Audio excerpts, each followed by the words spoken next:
What's up, freak bitches, wherever you may be, however you may be watching? Thank you so much for giving us just a little bit of your time. Whole lot of cool stuff to go into tonight, and here to talk about it all with me is my hetero life mate, Jeremy Walter. What's going on with you, my friend? Well, now that we're, I guess, back in the Matrix and back into what was at one point, I know you've all heard this a million times. My favorite, well, the first one was my favorite movie of all time. I do love this series, but yeah, we're back in it, and I'm fucking ready to talk about some shit. Yeah, you are definitely dressed the part today. Oh yeah, I did that on purpose. I couldn't help it. I'm sorry.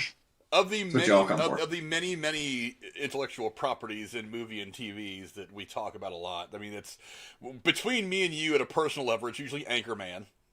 That's the daily conversations that tend to quote that movie.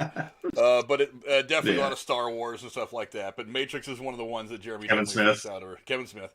Matrix is definitely one of the ones that Jeremy freaks out over. So this is a movie that I've very much wanted to get his opinion on after it came out. But before we get to that, we have a few other things we want to talk about.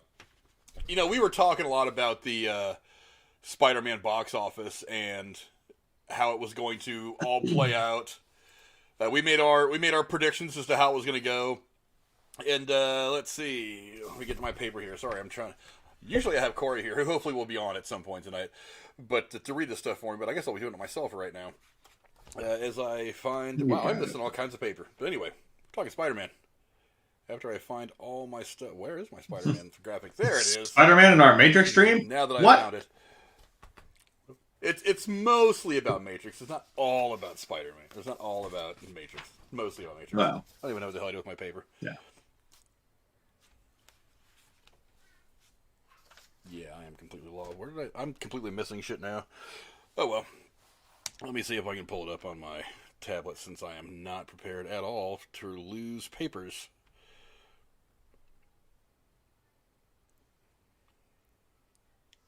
Please bear with There we us. go. We're having a glitch in the Matrix. We I, will I reset lost at a our piece of earliest paper. convenience. I had all my shit sitting out here, and I have no idea where any of it went. I literally had it all sitting right here, ready to go, and it was like the one piece of paper I need to actually get things started, and it has disappeared. I am a piece of shit. But anyway, Of course. No. Spider-Man, it's catching a ton of box office money in its web. The domestic numbers of the third outing of the MCU's wall crawler has made $238.5 million worldwide. Let's see, yeah, that's domestically, while worldwide pulling in another $422.5 million. For a total worldwide opening of just over $751 million. Now, Jeremy, I am one of the people that made a prediction that we wouldn't see a billion-dollar film again for a while. Uh, Yeah. do you think I should stick with that? what, Well, this is only it's only the first weekend though, and that's nothing to sneeze at. So well, look, I was way wrong. And I'm totally happy to eat a shit ton of crow on this one because I was happy to be wrong because I love the movie. You know, yeah. we talked about it, you know, when it came out Friday night. The movie was fantastic from start to finish. I really can't think of anything that jumps out that was bad. But I mean, looking at some of these numbers, you've got, let's see, 751.3 million through Tuesday. I would imagine that's probably up over 800 million by now. I went and checked Box Office Mojo. Box Office Mojo still has it at 751. I don't know how. I think they probably update every few days. They probably don't keep up to the minute stats. But that's still a shit ton of money. And I did not at all expect this to break $1 billion. I still thought, even with a highly anticipated movie like this, everybody being curious as to how things were going to play out for Spider-Man in the Marvel Cinematic Universe. Is he leaving? Having Doctor Strange, having the other two Spider-Mans, having all three of them together, I really thought this would make a good chunk of change. But I still thought $1 billion was just going to be a bit out of reach, especially considering that it isn't opening in China because China's pissed off at some political shit, so they're not letting it open there, trying to cost us some money. Look, I almost ate crow on the first weekend. I mean, it was ridiculous. Now, again, this is all without China. The top 10 international markets are the UK, which made over 52 million, Mexico, which made over 41 million. It says Korea. I'm assuming it's South Korea. I don't think they have a whole lot of movie theaters going on in North Korea. 27 million. Yeah. France, 26 million. Brazil, Australia, India, and Russia all over 20 million. Italy at just short of 15 million, and Germany just short of 14 million. That is a... Hey, I was say, speaking of Korea, you guys want to have your mind blown? Check this shit out. Boom. Ironic. That was not on purpose, but I couldn't be bothered to find a black shirt. But now the cat's out of the deja vu cat is out of the bag. Deja vu. Boom. But well, we'll get to that. But yeah, this almost hit were it not for not showing in China, I don't think the movie would have hit $1 billion in the first weekend, but it would have come awful damn close. I think it probably would have raked in about 850, 870 maybe. I mean, what do you think of just the gigantic numbers that a lot of people thought were coming, but we were still kind of apprehensive about? I mean, what did you think of that big number from Spider-Man? Well, I'm not surprised. I think, I don't know. I think I went a little high. I think I said about what 900 for the first weekend. I don't think I wrote. I don't think I wrote any of them down. They're all, we talked about them on camera though. So I don't know. I'm not. I don't know. I don't watch my own thing again. Sorry. Someone who watched it, fucking tell me what I said, because I don't remember. This is gonna become a problem soon. I don't know. I'm still, because I try to be a little more generous, because like the same thing about this being a big movie. This is everyone's excited, and obviously now, and there's also, you got to think about people going back to go see it, because I mean, you definitely want to go back and see Toby and Andrew. Sorry, spoilers, but I don't know. If that's just one weekend, I don't know if it's gonna be. I don't mean to make this pun, but it might be a slow crawl. Crawl. I don't know. Possible. Well, I'm not surprised by it. I guess is what if that's what you're asking. I'm surprised it got so big so fast. But here's the thing about these movies, especially some of these Marvel movies, is they blow their load at the box office really early. I mean, look at Endgame. Endgame did a ton of money its opening weekend, and then had something like a 70% drop off the next weekend, which is 70% drop off from $400 million isn't anything to sneeze at. But yeah. But I mean, I think this is one of those movies where it's going to have legs, 8 of them. I mean, obviously it's going to carry multiple showings. I personally am responsible for 3, 4, 5, 6. I am personally responsible for 8 tickets on opening weekend. I bought the 3 tickets where we went and saw it. Yeah, I bought the 3 tickets to go see it opening night, and then I took Jennifer and all the kids to go see it Sunday afternoon. So, I mean, I alone was 8 of those tickets on opening weekend, and I'm probably going to go back and see it at least one more time, I'd imagine. Maybe 2. But, I mean, yeah, this movie, it's going to carry. I mean, who was it? I want to say it was Denis Villeneuve, who directed the most recent Dune movie. He was quoted as saying that he thought Spider-Man was going to save theaters. I don't know about all that. I think that's being a bit heavy-handed. But financially, the theaters have been begging for a movie like this to really pop off. I mean, Tenet, we all knew Tenet was going to kind of be a casualty of war, so to speak, trying to get people comfortable back going to the theaters after COVID. That was the first big movie that came out. Black Widow came out, did okay. Shang-Chi came out, did okay. Ghostbusters came out and did a little bit less than what I think some people thought it would, but it still did okay at the box office. I don't know. I think this movie was so big and it was so anticipated and there was so much about it that people just said, screw it. We're all going to go see this movie. And then we got one of those pre-pandemic just explosions of the box office on the day of. You know what I mean? I mean, because what did they say it did the first day did, I don't know if I have it in my notes here, something like 300 million worldwide, its first day. 340.8 million internationally for its first day. Wow. A worldwide debut of $600.8 million. That's the third biggest global opening ever. Fourth behind, let's see, Endgame. I'm sorry, not Endgame. Infinity War. It doesn't really list all of them on here. But, yeah, I mean, I'm going to eat a ton of crow. I really thought that we weren't going to see a $1 billion movie yet. I thought this movie would come close. It almost beat it in the first weekend, were it not for a few things working against it. I think it's going to eventually open in China. And I think when that happens, that's gonna push it way past it. It's probably gonna hit $1 billion before it even releases in China. So anything that it makes from the Chinese market is just gonna be icing on top of the cake at that point. But yeah, I really underestimated this movie. I predicted something like 175 domestically opening weekend. I was wrong. I was way wrong. I was wrong by a lot. They almost doubled me up. And I thought it maybe would just it would get towards $1 billion, but wouldn't quite get there. I'm gonna be wrong on that. Probably in the next week, I'm going to be wrong on that. I mean, by the end of the weekend, I think this movie's going to hit that magic number. But yeah, props to Spider-Man: No Way Home for being that fantastic, highly anticipated movie. They got a lot of people to go to the movie theater. And the thing is, it's Marvel. It's going to get a lot of casual people back to the theater too. A lot of those people that don't go see movies as often as people like you and I do. This is an event film. This is a Star Wars. This is something like that. So this film was going to draw a ton of those casual fans to the movie theater. And hopefully it's going to be a little bit of a snowball effect, despite the fact that there still is some COVID stuff going on around the world. Hopefully this will kind of snowball and just kind of draw more and more people back to the theater. I hope anyway. But yeah, I'm really impressed. Any final thoughts on the Spider-Man before we move on? No. Go get him, Tiger. Yeah, go get him, Tiger. Also, that was my. Yeah. Also, don't forget to go vote in the poll we have in the chat right now. We're going to be talking about that here in a few minutes as well.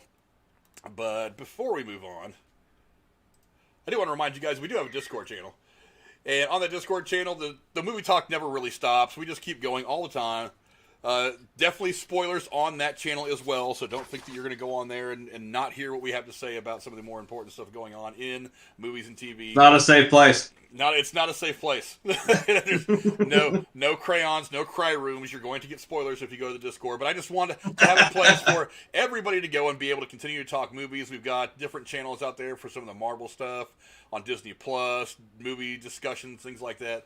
Also, occasionally when I let other people that don't usually come and co-host, that's kind of where you're gonna find yourself if you want to come and hang out with us. So definitely go check out our Discord. The link to that is in the description below. Now, back to my thing. There is another Keanu Reeves franchise we have to talk about before we get to the big one. Okay. And that's, let's see, that is John Wick 4. Now, we should mention this one also, since this is a very Keanu-heavy day. Originally scheduled to get into a dogfight with Top Gun Maverick over the Memorial Day weekend, John Wick Chapter 4 has made a big move back almost a full year from May 27th of 2022 to March 24th of 2023. Jeremy, I mean, what do you think? This is another one of those ones that we've really wanted to get our hands on and watch, and we're not going to get it for like another full calendar year. What do you think? Look, Keanu is one of my favorite people in the fucking world. We all know I love The Matrix. John Wick came out of nowhere and blew my fucking mind. I fucking love this series. And I'm mildly upset now we have to wait another, what? I mean, actually, yeah, a little over more than a year now to see what the hell happened or is going to happen, because this shit is about to pop off. Yeah, it's I'm actually kind of surprised. I was reading something earlier today that said, let's see, in 6 months long lead tracking obtained by Deadline, dated December 3rd, so fairly recently, only about 3 weeks ago, John Wick Chapter 4 was actually beating Top Gun Maverick by 90% in overall first choice. This despite the fact there has been zero marketing drop for the fourth film, not counting the teaser trailer that came out yesterday. So they're anticipating a big opening against a big blockbuster film with a big blockbuster name, and yet still they wanted to push it. Now, I don't know what they're going to be. I don't know what the release calendar looks like for 2023 quite yet. I mean, even 3 or 4 months from now, it can change pretty drastically. So it's kind of hard to think of what it might open against right now. But I mean, you were already under the impression you were going to command the box office for Memorial Day weekend, which is a huge weekend for film releases. I don't necessarily understand the move. I don't know. because I was also I was still in the theater watching The Matrix, and I'm like, yeah, wasn't John Wick supposed to come out like the same day as this? What happened? That was Yeah, actually something that I think we talked about several months ago, that both these movies were supposed to drop on yeah, the same day. yeah. Then here we are. I mean, I look. It's like look, I guess to tie in one of our you and I's, this guy's a hero to us. We'll tie in Kevin Smith again. I mean, when he was at that con panel, he's like, "Look, I got Tusk and I got Clerks 3. They're going to happen, but in some sort of order. It's going to be one or the other." And then, I mean, Tusk came out. What 20? Oh God, I don't even remember off the top of my head.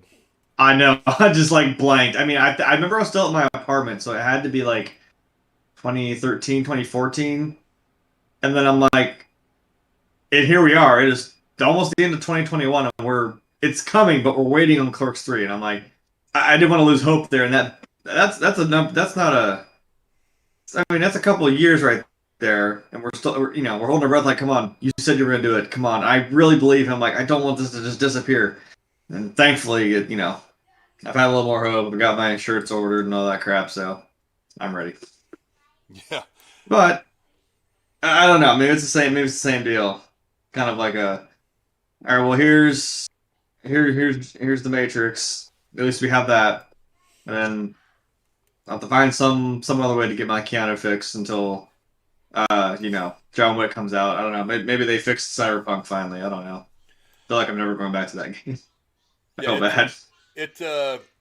Apparently the John Wick producers and the film company are not the only ones that are trying to avoid that weekend now. Since many rival distribution bosses have said that they are taking great care to avoid crossing Top Gun 2. It's just expected to be that massive of a picture. Paramount was so excited about the movie, they showed off the first 13 minutes at CinemaCon just a few months ago, and moved the title to Memorial Day in hopes to have the most ideal global box office conditions for the film. Look, a lot of people must be pretty stoked about the financial opportunities for this second Top Gun movie. I don't know. Whatever, Tom. Do your thing. Well, I mean, look, Tom Cruise is a moneymaker one way or the other. I mean, even the crappy movies that don't like The Mummy make movies. But yeah, it's. I mean, and this is not like it's an unheard of IP. I mean, Top Gun is one of the classic films to come out of a pretty classic era of filmmaking. Fuck yeah. Yeah, and it's an iconic character. I mean, everybody involved with this, from Bruckheimer to Tom Cruise to everybody. I mean, they're big names, and some of them became big names in part because of this film. I mean, Val Kilmer, I think this is one of his first really, really big roles. This is one of the Val Kilmer. Yeah, for sure. So I think that's pretty early for him that I know of. It's a big movie that, you say Top Gun, people know exactly what that is. You start hearing fucking Highway to Danger Zone playing in your fucking head. You know what it's about.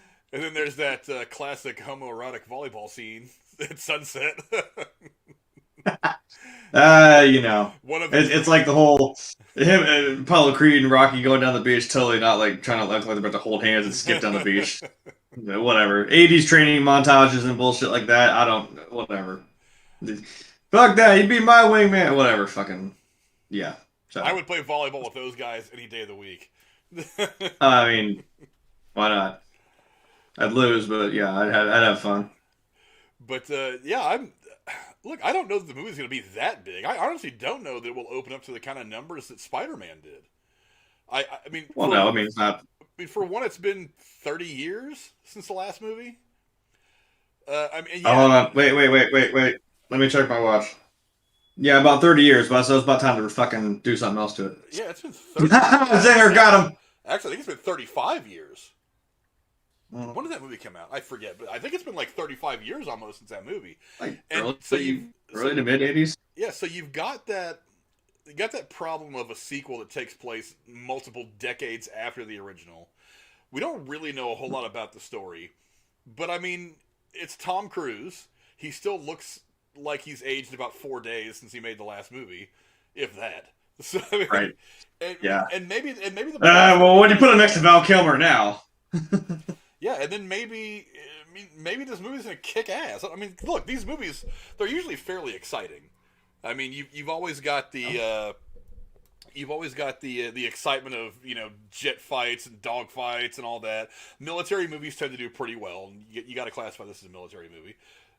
And just like the last one, you've got a ton and a half of great actors. I mean, you've got Ed Harris is in this as well. Val Kilmer actually does have a small role. I don't think Kelly McGillis came back, but there is other people involved. You got what's the name? The guy that's playing Goose's son. What the hell? The guy that was in Ready Player One. Why am I drawing a blank on his name? Ty Sheridan? No. He was in that really crappy Fantastic Four movie. The most recent one.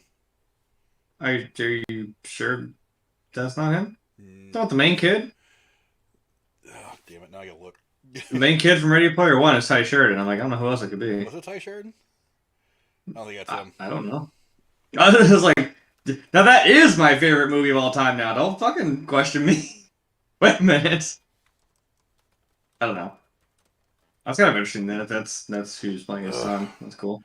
I fat fingered a key.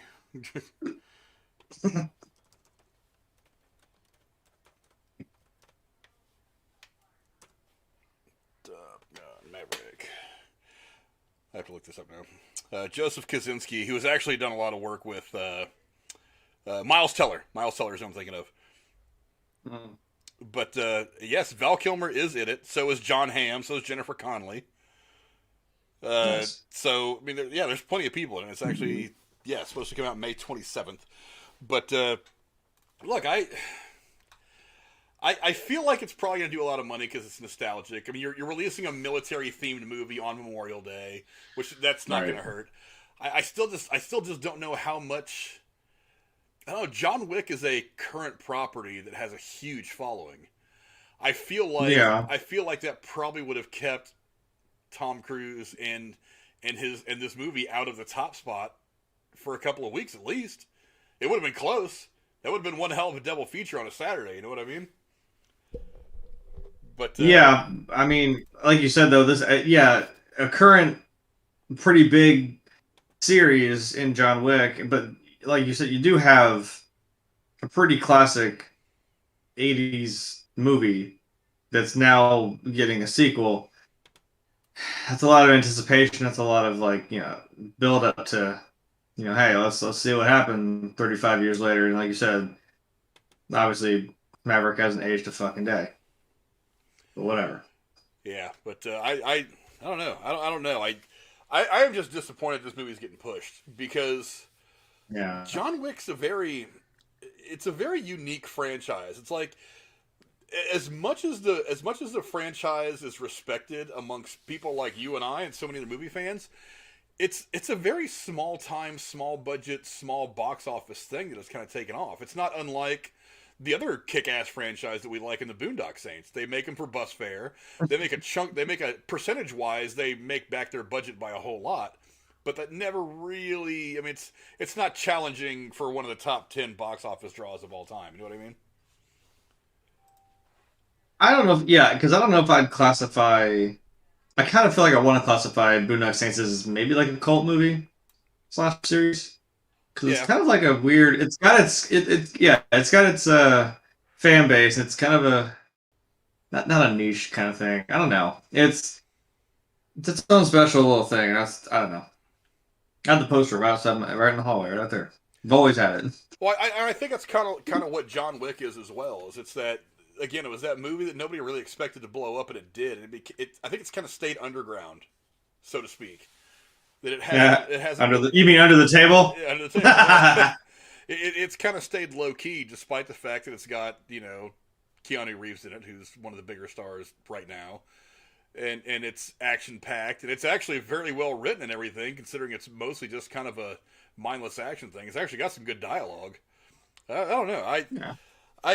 Again, it's a lot of it's going to depend on what it opens up against, because I have no way of knowing what's going to be coming out in 2023, especially Memorial Day weekend. We have no idea what Marvel movie is set to open around that time. I'm sure DC is going to get back on the horse around that time in 2023 and start putting a lot more stuff out. I mean, we should be hearing any time now about... Well, actually, they did just wrap filming on Aquaman. I'm sure it'll come out before that, but they did just wrap filming on Aquaman in the last week or two. And I would imagine between then and now, they're going to start filming on another Wonder Woman movie. So I don't know that it'll come out necessarily right then, but yeah, I don't know. I'm conflicted as to whether they should have bothered moving it or not. I feel like right now, well, at the time they would have released it in 2022, that they probably would have made the same money. I don't know. I have a feeling it'll probably move again, but it won't move by a lot. I think it'll probably move either forward or backward a couple of weeks, depending on how the release calendar shakes out for early 2023. But I don't know. That's just what I think. But anyway, any final thoughts on this before we move on? Don't fall asleep. Baba Yaga's coming for you. Don't hurt his dog. Don't. Yeah, you shoot a dog in this series, that's the fucking end of your life. Absolutely, he will tear up the tracksuit mafia from Hawkeye if they ever fuck with his dog. Right. But anyway, go down the comments below if you're watching this on replay, or if you're in the chat right now watching this. Let us know what you think of everything we've talked about so far. Now, there is another quick thing I want to get to before we start to get to some of the heavier topics. Ghostbusters Afterlife scared up some pretty positive critic and fan reviews when it was released a month ago. And now Sony has decided to release a box set of all the films in the franchise. That is except for one. The 2016 reboot directed by Paul Feig, or Feige, I don't know how to pronounce his name, will not be included. Upon learning of this, Feig took to Twitter saying, Oof. At Sony Pictures, I know this must be a mistake. We do have a lot of fans, and Bill and Dan and Ernie were in it, and it won the Kids' Choice Award for Best Feature Film the year it came out. So I guess this was just an oversight. Hashtag, we are all Ghostbusters. Jeremy, what do you think of the all-female Ghostbusters being left out of the Ghostbusters box set? Get fucked. Sorry. Well, we talked about this kind of mildly before we got on here. I saw the poll and then I thought about it. My initial gut reaction, I didn't even think about it. I said, fuck no, it should not be in there. My only thing that I could maybe defend it and say, okay, sure, is because my thought went to, well, there's a box set out there in my little bookshelf that's Indiana Jones. Yeah, Indy 4 is in there. Did we want that? No. Should it be in there? Probably not. It's there though. I'm like, and like you've always said, even if you have you remake a movie or they try to reboot it, make a weird kind of sequel to it. If it's bad, it's kind of like, well, we have the originals, we have this, and like this still happened, and I don't know. There's, you can make that. You don't have to like it. There's probably, I almost cringe saying it. There's probably a fan base for this. Now, before anyone comes to try and cut my head off on Tumblr or Twitter, whatever, no, I am not a misogynist. No, that does not mean I hate women. This is not what this is about.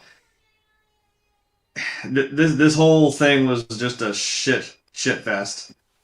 And like we've said before, all of these actors and actresses in this movie are like, they're phenomenal. I love Kate McKinnon. I mean, I love Chris Hemsworth. Well, we all love Chris Hemsworth. Let's just put that to we all love Chris Hemsworth.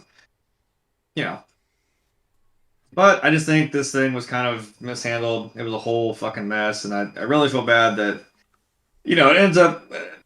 Same with Star Wars. You bully a fucking actress into leaving social media. Like, why would you? Come on, why would you do that? Why? Sometimes you gotta, and they do this on Walking Dead. Like, you gotta separate the fact that this is not a documentary. This isn't real fucking life. This isn't happening. Stop getting mad at an actor for playing a character. Like, they're not them, right? Like, this isn't real. Just separate the two, for fuck's sake. I'm glad you're invested, that you're that invested, that you just genuinely hate this, character in a show or movie, but chill out.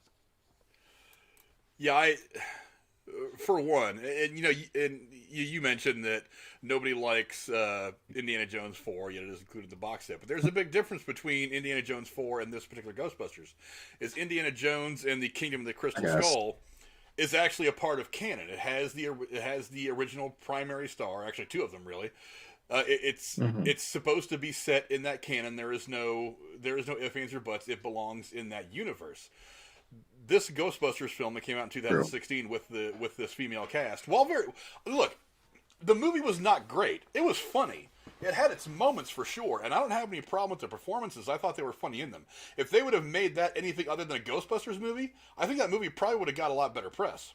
And as of right now, I think it still holds a 74% approval rating on Rotten Tomatoes. So, nice. And that's with being the target of a bunch of misogynistic trolling that idiots on the internet do. So, I mean, whatever. I like the idea. Yeah. I like the idea. Like, if you want to have a all-female cast of Ghostbusters, you want to, I mean, I don't know. You could do that with anything. You could flop roles on anything, and you could make it work. Again, that's not the point I was trying to make either. Yeah, like, if everyone comes at me. Yeah, the problem is that movie is not part of Ghostbusters canon. It doesn't exist. Like Ghostbusters 1, Ghostbusters 2, and Ghostbusters Afterlife are part 1, 2, and 3 of a series. They are a trilogy. This Ghostbusters thing from 2016 does not exist in that universe. It exists separate from these other movies. So why the hell would you put it on there? That's like me saying, I think Star Trek The Wrath of Khan should be in every Star Wars box set. They both happen in space. They both have spaceships. They both have lasers. They both start with Star. Yeah, they both start with Star. It's like, I don't know. The two things do not exist in the same universe, so no, it shouldn't be in there. Now, if you want to get some kind of a special 12-disc set of your movie that did okay back in 2016, go ahead and talk to Sony about making it. The other thing that gets me is some of the stuff that he said in his tweet.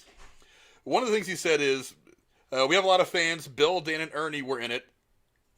Okay, let me read you some things that they've said about this movie. In 2017, Aykroyd discussed the film on British talk show Sunday Brunch, saying that Feige will not be back on the Sony lot anytime soon. According to the actor, he spent way too much on it, and he didn't shoot scenes we suggested to him. So he tried to just make Ghostbusters his own, which in one way, I mean, I'm kind of with it. But at the same time, you got to understand, you can't just make it your own. There's certain boundaries you have to kind of exist in when you're trying to make a movie that is supposed to be a Ghostbusters movie. And if you try to branch out too far into that, you take away from what's at the core of the whole thing, and it doesn't work. Especially if you don't listen to the original guy who wrote the damn movie in the first place. And look, and I don't Dan Aykroyd telling you like, yo. Yeah, and to top it all off, it's like the cameos were forced. I mean, yeah, these guys were in it, but those were forced. Bad. They weren't good cameos. It's like that little credit thing with Sigourney Weaver was just silly. I mean, it was nice to see her in the movie, but it was just silly. Yeah. I didn't understand any of it. But it also says that Aykroyd later clarified his comments by posting to Facebook that he enjoyed the 2016 film, but wished that Feige had been more inclusive to the originators, meaning he didn't really listen to anything they said. And remember who actually... Yeah. Look, and this is Aykroyd. Aykroyd wrote this. Yeah. This was Aykroyd. That's what I said. This is all from the brain of Dan Aykroyd. So, I mean... why you wouldn't pick that guy's brain and try to get some guidance from him to look, even though it's not technically a part 3 of the series, but still try to pick his brain to figure out how you could make this movie at least have some of the same look and feel, despite the fact that you're doing something very different with it. Why you wouldn't do that is beyond me, and that's why the movie failed. And to top it off, I mean, it made it made something like $300 million or something worldwide, which isn't terrible, but it's like, why would you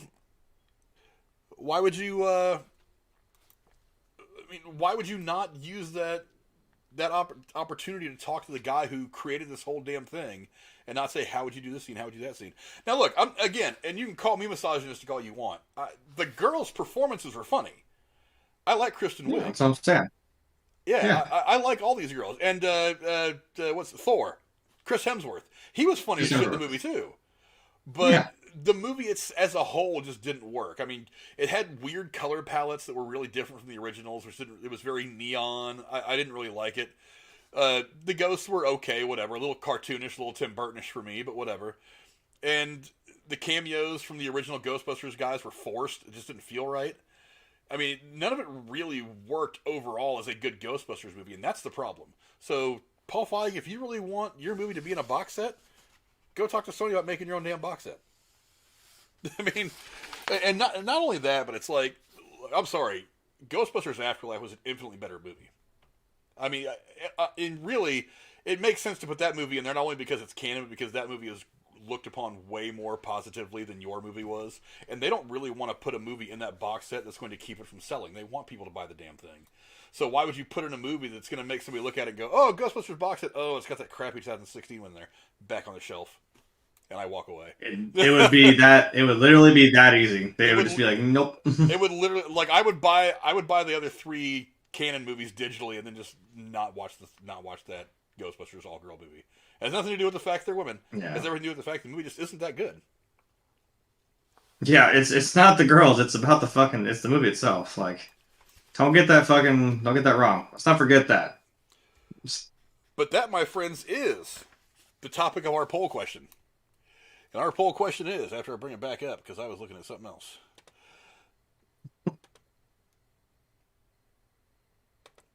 Hello, laptop. Need you to wake up now. That poll question is, should the 2016 Ghostbusters film be included in the box set? 11 votes, and it's pretty overwhelmingly no. 82% of those of you who voted said no. Look, I mean, is it a decent movie? Meh. I mean, it was watchable. I didn't think it was great. And if one of my kids wanted to sit and watch it, I'd sit and watch it with them. But I'm not going to sit and watch it because I want to watch a Ghostbusters movie. If I want to watch a Ghostbusters movie, I'm either going to the first one, the second one, or there's a new one, Afterlife, hopefully when it comes out soon, because I really enjoyed it. I'm not running to go watch this movie. That's just the way that goes. But anyway, I'll leave that poll up for the rest of the show. Don't forget to go and vote on it if you're coming in later on. Let us know if you think it should be if you think it should be included in the box set. Now we get on to... Actually, let's go shout out the chat real quick. I haven't looked at anybody in the chat yet. Who do we got here? I've got like 9 different things going right now. Let's see. Penny the Pooh started us off, just like Penny the Pooh always does. Federico Garza, what's going on, my man? Talk that talk, ghetto news and opinion. Link to his channel in the description below. Keep going, check it out. Go check out Heist. He's just so fun to watch. Him and his whole crew over there. Let's see. Jeremy's in there as always. That's really the only people that have been active in the chat, but we do have pretty good viewership going tonight. But now moving on to the next big thing that we want to talk about before we get to breaking down our spoiler review of The Matrix Resurrections is Michael Keaton has joined the cast of Batgirl. Now I gotta go back to my stuff because I've got way too many electrics going on right now. He is going to be donning the cowl of the Dark Knight again in the upcoming The Flash, but reports are telling us now that will not be the last time. Deadline's reported that Keaton is also signed on to play the billionaire Bruce Wayne and his crime-fighting alter ego in the Batgirl project. The Flash is scheduled to release in November of 2022, but little is yet known about the plot or the release date for Batgirl. Jeremy, you are the Batman aficionado. What do you think of the news that Michael Keaton will be sticking around to play at least Bruce Wayne one more time? It makes me a giddy little bitch. I'm not gonna lie. I mean, how do you not? I'm not gonna say the OG because I mean the OG, rest in peace, would be Adam West. However, or really, it's gonna escape my mind. Hell, I'm trying to get the one from the 40s.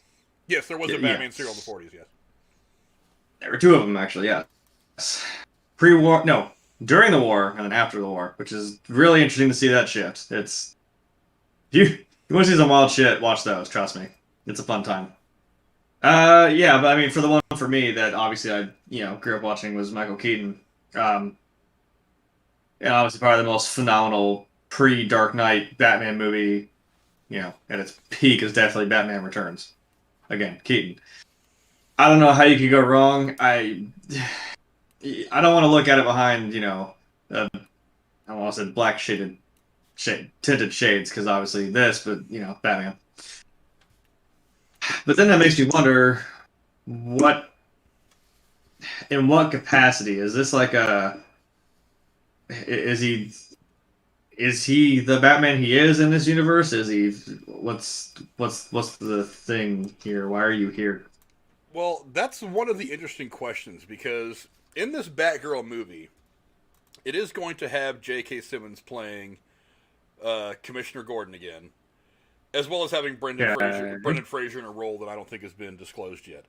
But here's the thing: is J.K. Simmons' version of Commissioner Gordon is from the Ben Affleck Batman. Right. So, I mean, it leads to a couple of questions. Number one is the question of what's going to happen in The Flash. Does he come into this universe? Do we go into his universe? Blah, blah, blah. We don't know yet. So it could have something to do with that. But is he replacing Ben Affleck as this universe's primary Batman? That's kind of one of the questions that is kind of floating around about all this. I mean, what do you think? Is there a chance that happens? I don't know, because with this whole Flashpoint thing, I mean, excuse me, Ben Affleck's Batman had that little. I almost said Flash. Yeah, he had that little vision of Flash in the what was it, in the Justice League movie where they kind of they set that thing up where he kind of teased, like he comes in, he's like, "Am I too late? Like Lois is the kid." He like you know, so I'm like, "Oh, okay, so we're doing that." Martha. Right, and what did you say that name? Anyway, we don't talk about it.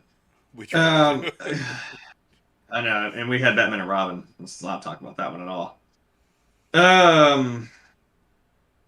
Yeah, with this whole look, this could be an interesting way to, if Ben Affleck is stepping out of this role. I mean, I'm not gonna be mad if Michael Keaton takes in that because Keaton is, I think, gonna play again his canonic Batman. He is older now, and he's the more, you know, as we said, like Tobey Maguire. He's like the older Spider-Man. He's got his groove. And again, if you know anything about the older Batman, I think that's what Ben Affleck was starting to do, and I'm like, okay, that's fine. If we're gonna just replace him with Keaton, and again we have this cataclysm of this is who can do it. It's the Flash who can time travel and interdimensional shit like that, multiverse. You could maybe do a little handoff and have him take the lead.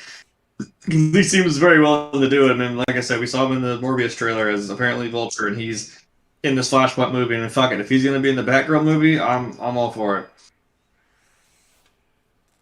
Yeah, I'm all for it too. I would not want anyone better. I wonder if maybe this isn't kind of a backhanded way for them to do something like, oh hell, what's the one thing that we all want to see? Where he's the older Batman. Johnny Depp as Grindelwald? No, the older Batman. Sorry. Shit, the older Batman mentoring the younger Batman. Oh, yeah. Like his son, almost. Well, like yeah, Damian Wayne. That's kind of how it worked out in the cartoon. But Batman Beyond, that's what I'm thinking of. Batman Beyond. Oh, okay, yeah. Where we saw the older Bruce Wayne kind of, mentoring this younger kid that ends up coming in and being the futuristic Batman. Look, maybe this is a backdoor way of doing that. Maybe instead of going strict with a strict Batman Beyond interpretation, that they're actually going to have, Michael Keaton kind of play that mentor role to Barbara Gordon's Batgirl instead of bringing in that one character that actually ended up being his son, or however it worked out. I don't know, for those of you who watched the animated series that ran for a couple of seasons. But, maybe this is just kind of a backdoor way of doing that. Do you think that's a possibility? That this is how we're going to get their version of Batman Beyond? I would be here for it, because I honestly think that was kind of underrated. I'm like, y'all don't understand how cool Batman Beyond is. I thought that suit was sweet. Hey. Yeah. That could be possible. And again, God damn, I just want to see Michael Keaton as Batman again. I'm sorry. He comes rolling up in that fucking classic-ass Batmobile, which I still think is my favorite one. My favorite iteration of it. Whew, I'm gonna lose my mind. Hopefully, this time they made enough room for him to sit in the car, because if anyone knows behind the scenes, they actually had to snip the ears off of his Batsuit because he couldn't fucking fit in the car with them. So, go figure. It is, and it's just, it makes me giggle. I'm like, I know it's dark and you can't see it in the movie, but it's like, knowing, now that you all know that, now I've ruined that for you, you can't, like, unthink that, oh yeah, he's sitting there with, like, there's no ears on that fucking thing when he's in the car. That's okay, though. Look, I still love you, man. You're still my favorite. It does make me really interested because, I mean, obviously the DC entertainment universe or cinematic universe, whatever they're trying to call it, the DCEU, it's had its ups and downs. It's had a couple of movies that have been... A lot more up. Yeah. It's had a couple of movies that have been pretty shitty, but it's also had a couple of movies that have been really good. Aquaman was well liked by a lot of people. The first Wonder Woman was well liked by a lot of people. I actually liked the second Wonder Woman movie, even though I think a lot of people kind of shit on it. I thought it was a pretty good movie. I like I liked it. You know, and they had the Snyder cut of Justice League, which it still had a few holes in it to Yes. me, but was far superior to the theatrical cut that we got when it first came out. I feel like they're in a pretty good spot to go ahead and start taking a run at doing the bigger stuff again, but they've still been really hit or miss. I need to see them really hit a home run like 2 more times before I'm going to get too confident about anything they're doing. We'll see what happens with this new Batman, Robert Pattinson, and then this whole Flashpoint thing. That's one of the mistakes I think they're making though with their entire thing is I don't want to have look they got I've said it 100 times, they got lucky with the Joker movie.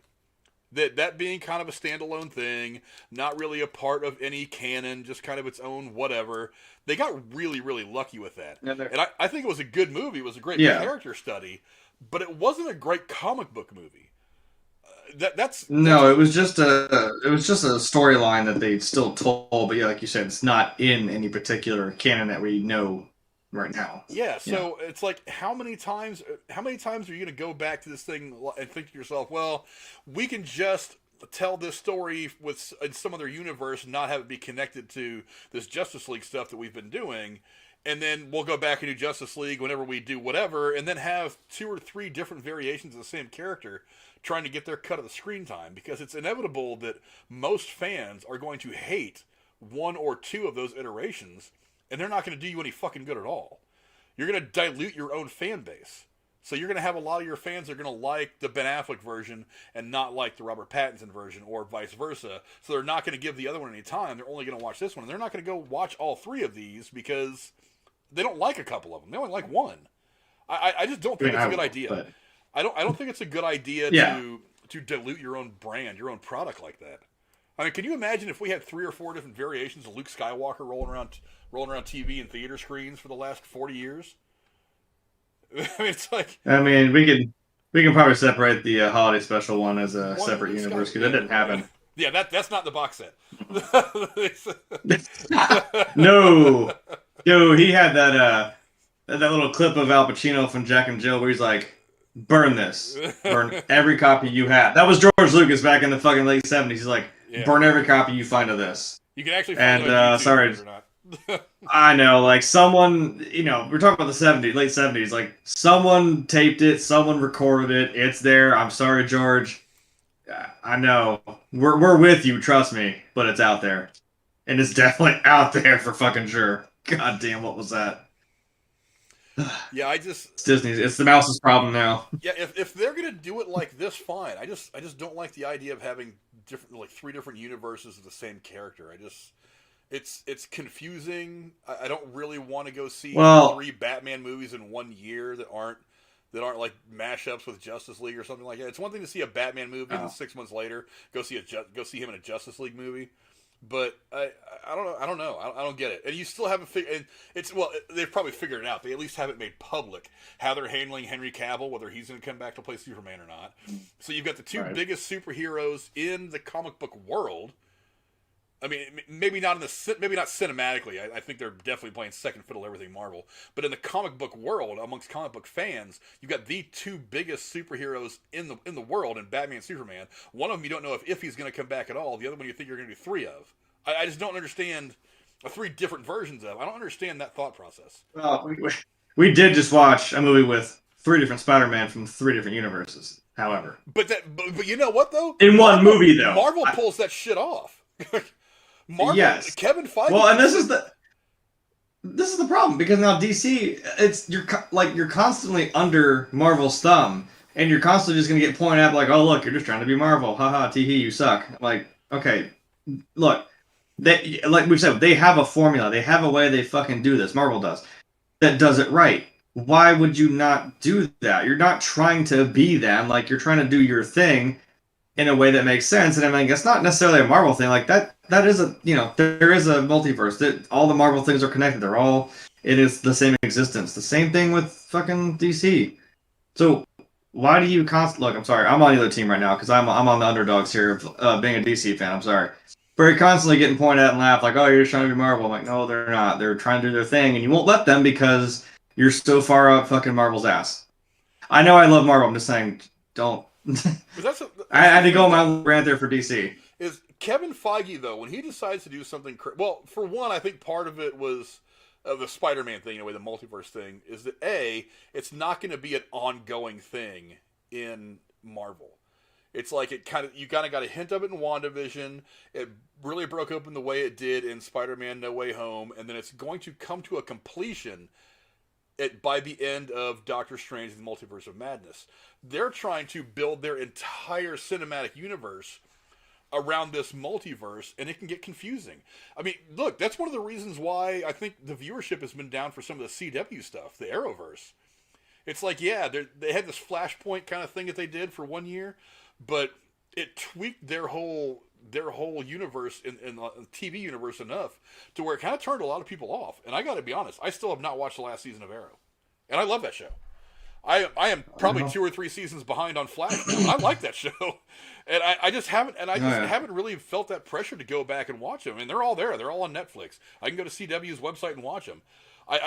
There's just other stuff that is more important to me, that is drawing me more than this thing that has been kind of diluted with this whole multi-dimensional, multi-universal nonsense. It just gets really convoluted and weird, and I just don't want to wrap my head around it.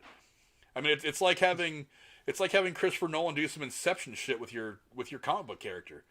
It's like dream and a dream and a dream and a dream. It gets to some point where I'm like, you know what? Just give me the payoff. I don't want to think about what you're feeding me right now. Just give me the payoff. And I find it hard to believe. I find it hard to enjoy the product sometimes. I don't think Inception was as confusing as most people think. I watched it once and I was like, that was fun. That made sense. Okay, what's everyone's problem? Now, like I said, now I watched Tenet and that fucked my shit up. I'm like, huh? Now that I didn't fucking understand. Like, that is how I assume everyone felt about Inception. I'm like, well, damn, don't watch Tenet. You're gonna fucking implode from the inside out. Like, I still don't get it. I'm still trying to figure it out. Jesus. But yeah, hurts. I don't want them. I mean, just. You know what? Maybe Tenet is the way that. Maybe Tenet's the way that Robert Pattinson comes into the whole Batman universe. Haha, there it is. Maybe. That's. I don't know. Honestly, that wouldn't shock me at this point. Is it now they just want to mix all That's the movies where he together went. in one giant universe? And they're just like, whatever. Let's just throw it all in the same big pot, give it a stir, and drop a firecracker in the middle of it and see what happens. Come on, Nolan. You gave us The Dark Knight. You can do this too. Come on. Give it to us. Yeah, I just... Look, I'm very, very happy that we're going to see Michael Keaton continue on as at least Bruce Wayne. Fuck yeah. Very, very happy. Yeah. He is probably my favorite Batman so far. I've really, really liked Ben Affleck, and I really think they shit on Affleck and everything he wanted to do with the character long term, and I think they're going to regret that eventually. I'm sure they probably do now to an extent, but Michael Keaton, I mean, that's... Look, and I've said it 100 times, I'm not a big fan of Tim Burton. I think he's hit or miss as a director. If he hits really well. If he misses bad, and his movies just look ridiculous. I think he's got more misses than hits. But the first 2 Michael Keaton Batman movies, those are like the perfect personification. That was comic book to screen.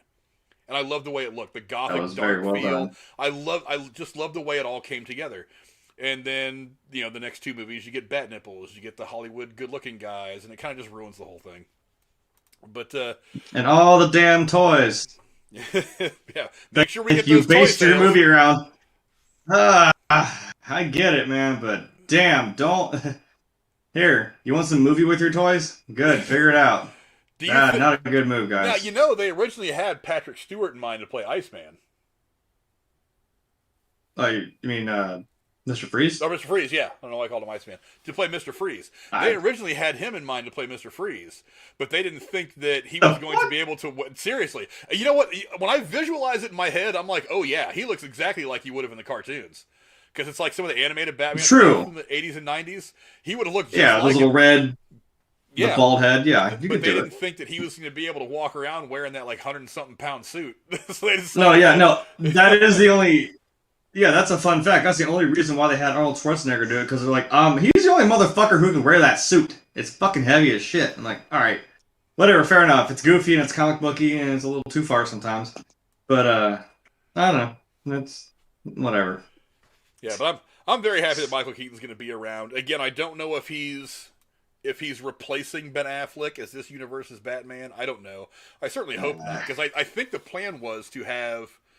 I think they had almost had something worked out with Ben Affleck to come back and do some more Batman stuff, but I think that he really was like, if I can't do my own solo thing, I don't really know if there's a point. And I don't know if there'd be a point. I came around. If I were I came Ben around on Affleck. Yeah, dude, honestly, I was one of the people that was shitting on them on Twitter for casting Affleck.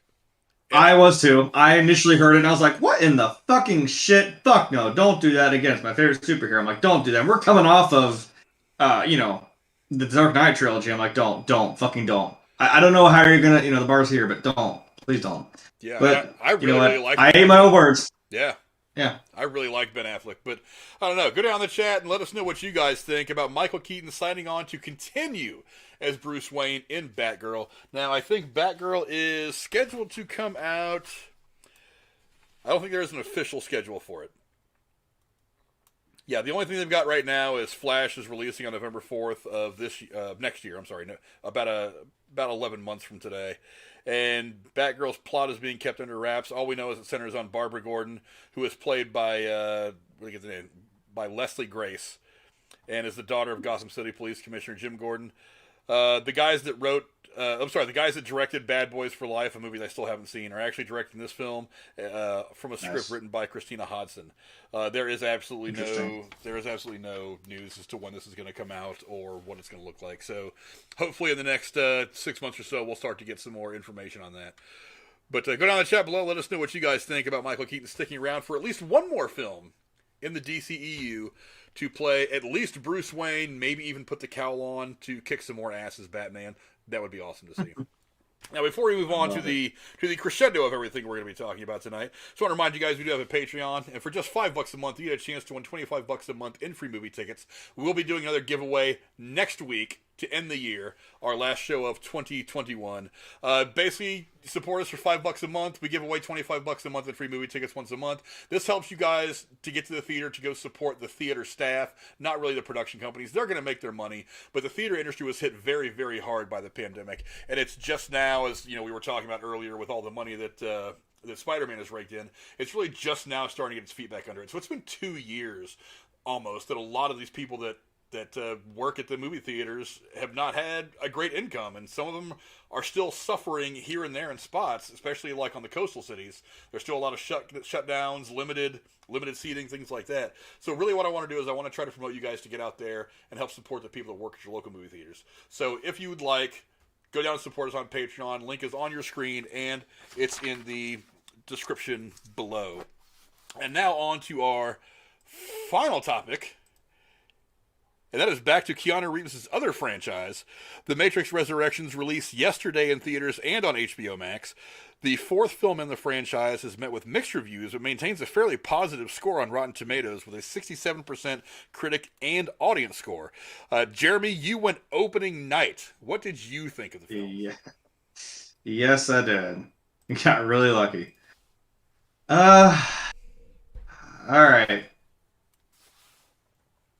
So everybody's sitting down. Okay. No, it's not that bad. I liked it. I think I could say overall I did enjoy it. The first, I don't know. It's like I had a reminiscence of when I watched the movie the very first time. It's like, it just ate away at me. I'm like, because I didn't know anything about it, so I'm like, oh, what's the Matrix? What is this whole thing? Like, what? And it's like, God damn, explain it. What is it? I'm interested. I'm ready for it. Let's go. And then when it goes off, whoa, it goes the fuck off. This one, I'm like, okay, so we're coming off the coattails. I made a joke.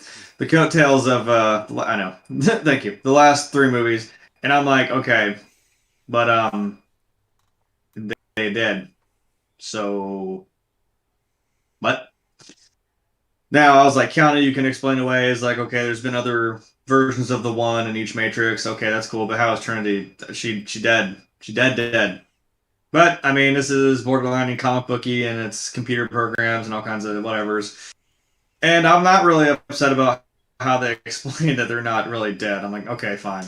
Sure. At the end of the movie, the third movie, they just grabbed them and it's not like it was a pain in the ass. They meticulously, tried to keep them alive and, put them back in. Once we kind of got past the whole, super, super fucking meta, I don't know what that fucking first act was. Like, what the shit? You name drop Warner Brothers, you're like, oh yeah, The Matrix. This whole thing was Now, if you do the whole It's a Dream thing, I was like, please don't. That's funny for this series, I get it, it's a dream. don't. Oh, but it's all a video game. I'm like, wait, you sure? And then with the fact that they gave out that pre-demo for a game that is coming out about the Matrix, I'm like, this is about to get even more hilariously meta. But now that we saw what happened, I do have some questions. Namely, are we going to have a sequel? I now understand why Lawrence Fishburne's not in the movie, but it was probably some other reason. We're like, oh yeah, no, this was like 60 years after that shit happened. Yeah, they're all dead. Now he's like 184 years old now. I'm like, sure, I don't care. I'm not mad that Jada wasn't in the movie, but it felt like it. I could believe this is this isn't Indy 4. Like this is in the canon. This is in here, and I'm like, you know what? I'm ready. I'm okay with this being in the canon. Yeah, It's my general overview. Sorry. Look, I really, really like the trailers. The trailers look really interesting. The story that they were putting forward, the basic plot, I thought was an interesting one. Then we get to the movie. Look, for one, let me say it wasn't like the movie. I really like the opening sequence. The idea of this girl watching the opening scene of the first movie from like a third person above it all perspective, I thought it was interesting.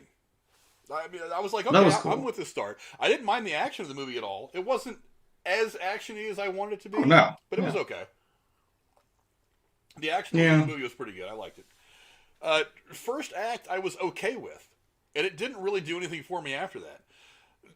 Now, one of my biggest problem with the movie is that it never really explains why the girl was looking for Neo in the first place. It's like, I read this legend of this guy called Neo who was the one. Great. Now I'm going to go find him. Why? Because we need to make another movie. It's like, that never really explains what her motivation was. I was like, what's her motivation? I'm like, and what is the conflict here? Like, what's the actual... I'm like, yeah, there's the Matrix, which is, I guess, still kind of the point of it's imprisoning the human... Well, they're not humans, so to speak, quote unquote. But it's kind of imprisoning the human race. And I'm like, yeah, that was the whole point of the movie. But, like, so what are we doing? I actually, sadly, every once in a while when we're our little dialogue breaks, which I was kind of like, okay, I get it. Stop talking. I'll kick someone's ass. I don't care.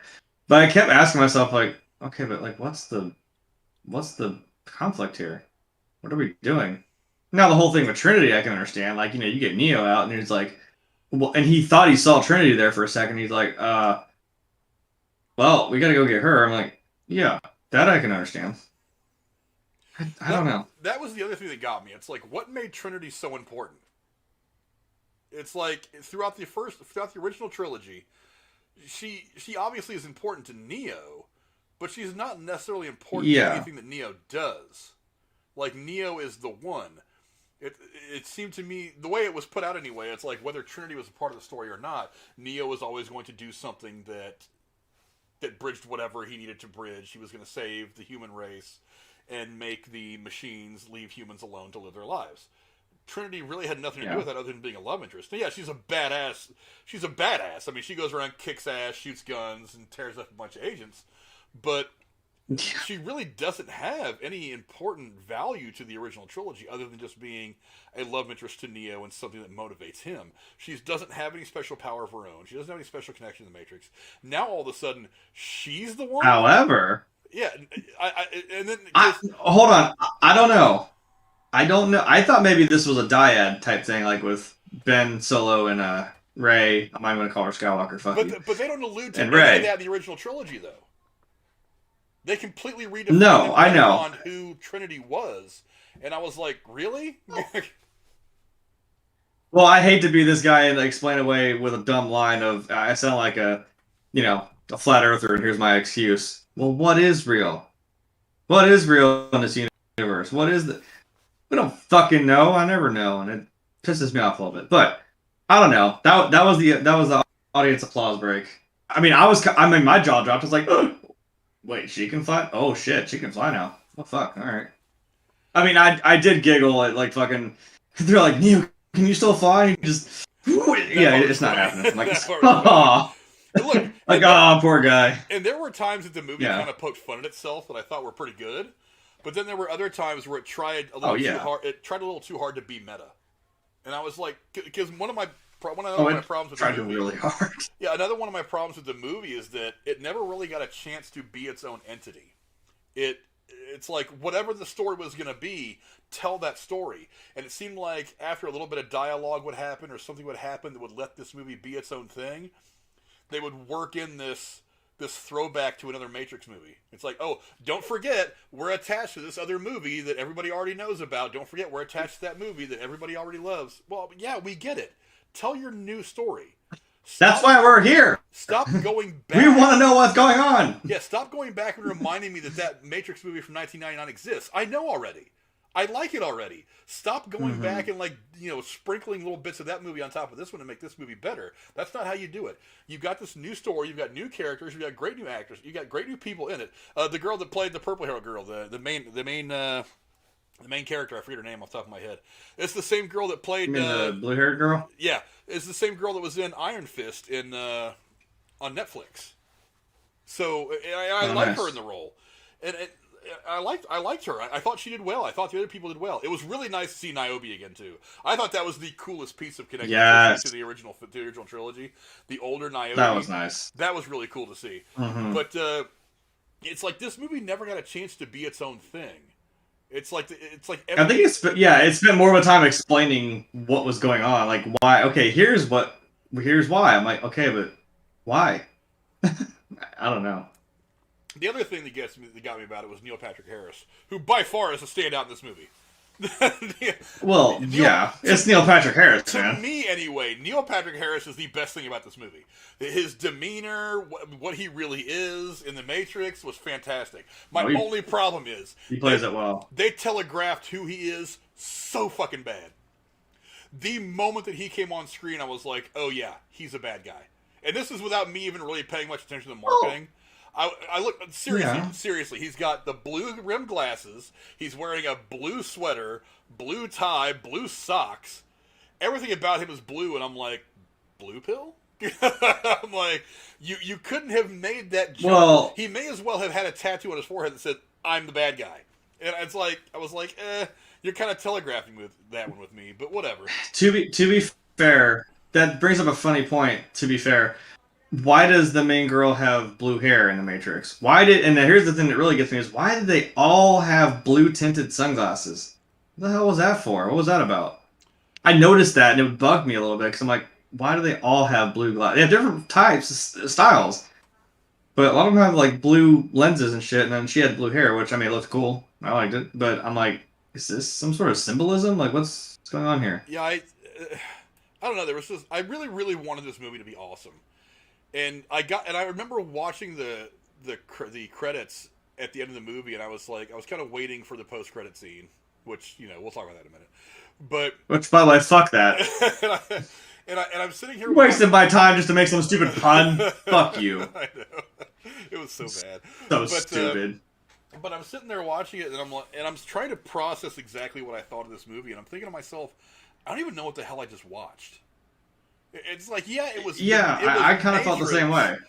But I don't really understand what the point of it all was. Again, why was she looking for Neo in the first place? Was Neo supposed to help save this new city again? Because Zion had fallen over the years. And there is this new city where people are actually looking like they're not thriving, but they're finding their way in this world that exists. And it's like, and there's no threat from machines. Why do we need Neo? Because this girl is curious?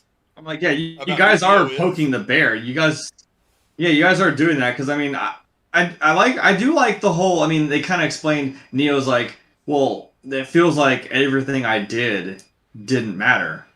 I'm like, and then she explains like, well, no, it did because we're here working with machines to do this, and I'm like, and obviously you have the two little machines on the ship that you kind of see early on. I'm like, okay. I mean, I had the same Neo. He's like, okay, but first of all, what are those? I'm like, right. Why are there sentinels on the ship? And why aren't they killing everybody? I mean, there was a weird piece to it because I mean I binge watched the other three over the weekend before, and I do remember the Oracle saying to the architect, "So how long do you think this piece will last?" And he said, or he says, "How long do you think the piece will last?" The Oracle says, "As long as it needs to." I'm like, okay, so that's what I was thinking. Like, so what is the actual conflict? Like, it's not like some rogue machine all of a sudden was like, all right, well, fuck these humans. It'll last I as don't long know. as it'll last until we need to make a fourth movie and make some more money out of it. Yeah, that's what I.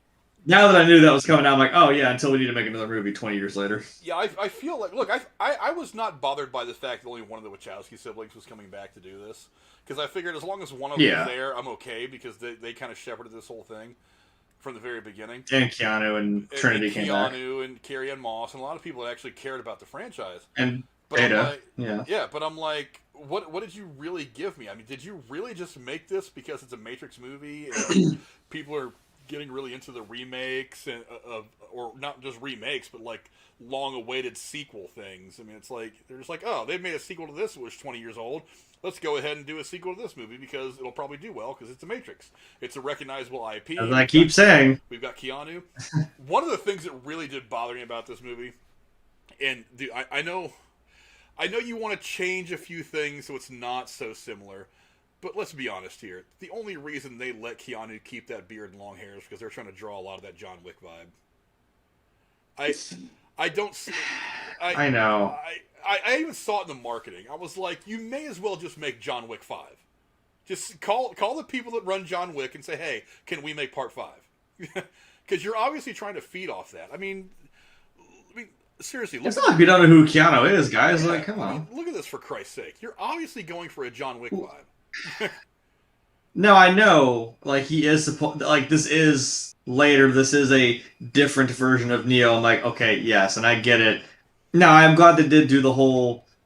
He had the shorter stubble and the fucking shaved head when they got him out of the pod. I'm like, yeah, okay. So you are still doing that. I'm like, it wouldn't be that hard for him to grow that beard and hair back out, even if you gave him like the short little trim he had in the '90s, like in the in the original movies. I'm like, that wouldn't be that hard. You don't have to literally just keep the same. No, I don't know. I don't know how Hollywood works. I know there's some, there was that. We all remember the fucking mustache with Henry Cavill. Like he couldn't get rid of that for a fucking another movie, and they're like, well, he's Superman. Superman's clean shaven. Let's digitally take that out because that's a good idea. I don't know what the contingencies or whatever are with that, but it's glaringly just John Wick. Yeah, what did you think of the explanation as to why we have a different Morpheus in this movie? We're not there yet. Yeah, we're not there yet. We still got a couple weeks for that. But what did you think of the way that they explained away the fact that we have a different Morpheus, that we don't have Lawrence Fishburne in this movie? See, now as I say, we have Morbius, and then we have Agent Mobius in Loki. This is going to get really confusing. I know. Can we do something about this naming, please? I already brain fart when it comes to names all the time. When you have like 3 or 4 that sound so close, I'm like, whatever. Yeah. It's Wilson's in the Matrix? Wow.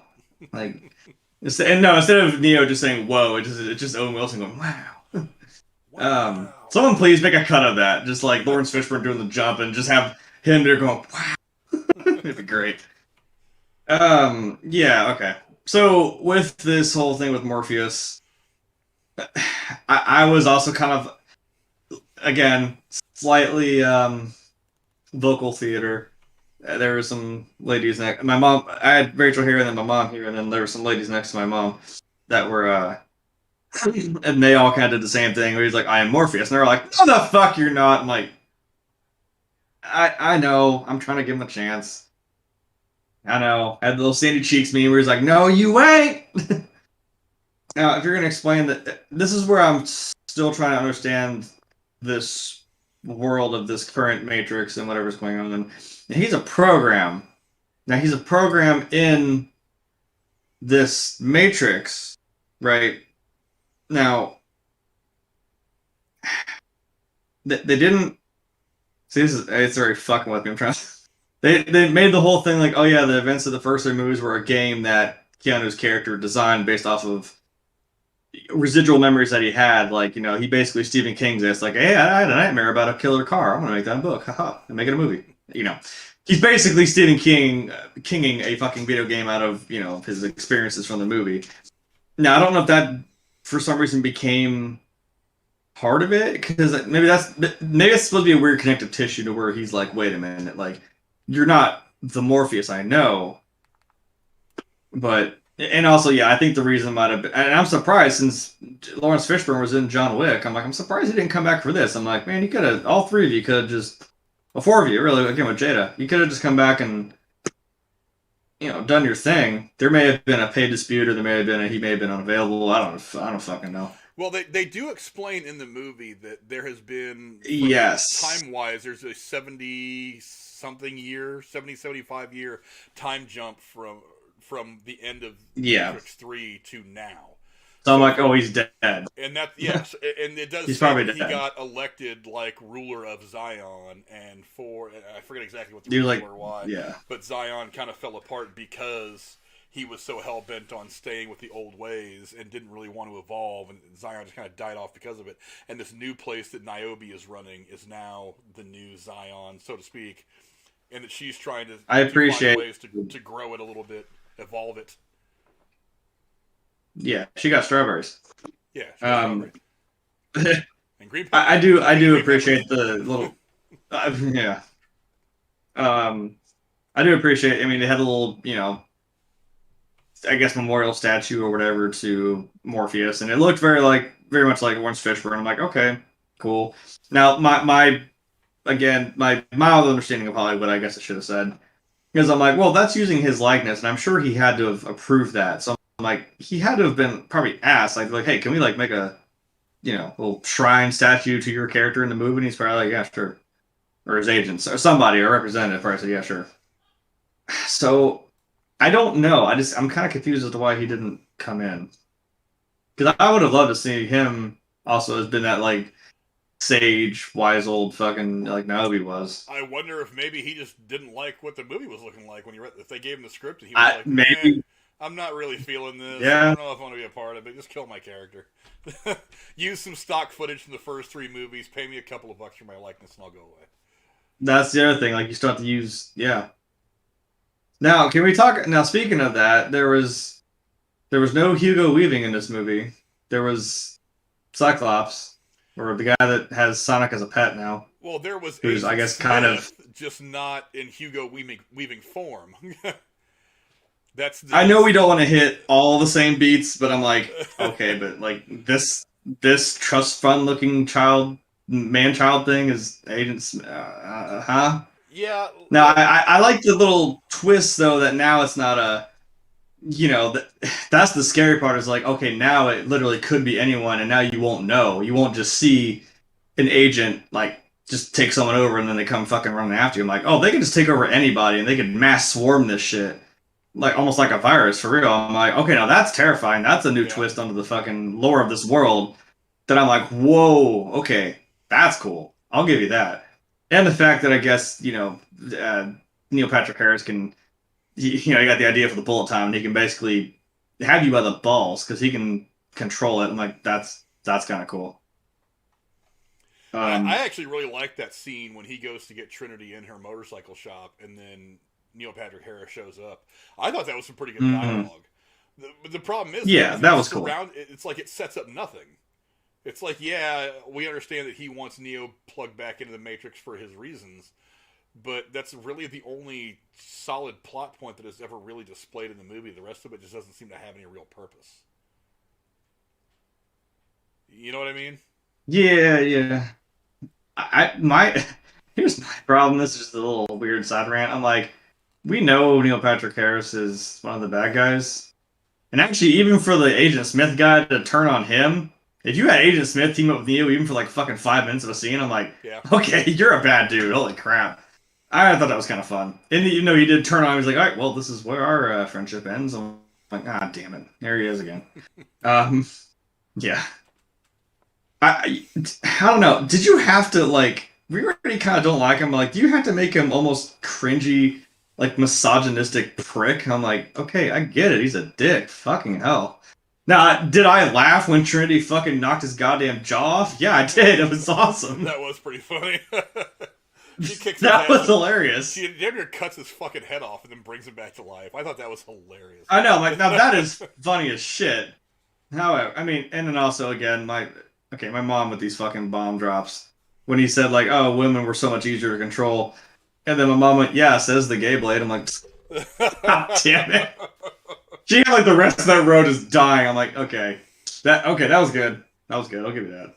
Yeah, says the gay guy. Yeah, she didn't miss a beat. Yeah, we're so much easier to control. Yeah, that says the gay guy. I'm like, okay. I mean, maybe that's why. I don't know. Yeah, I don't know.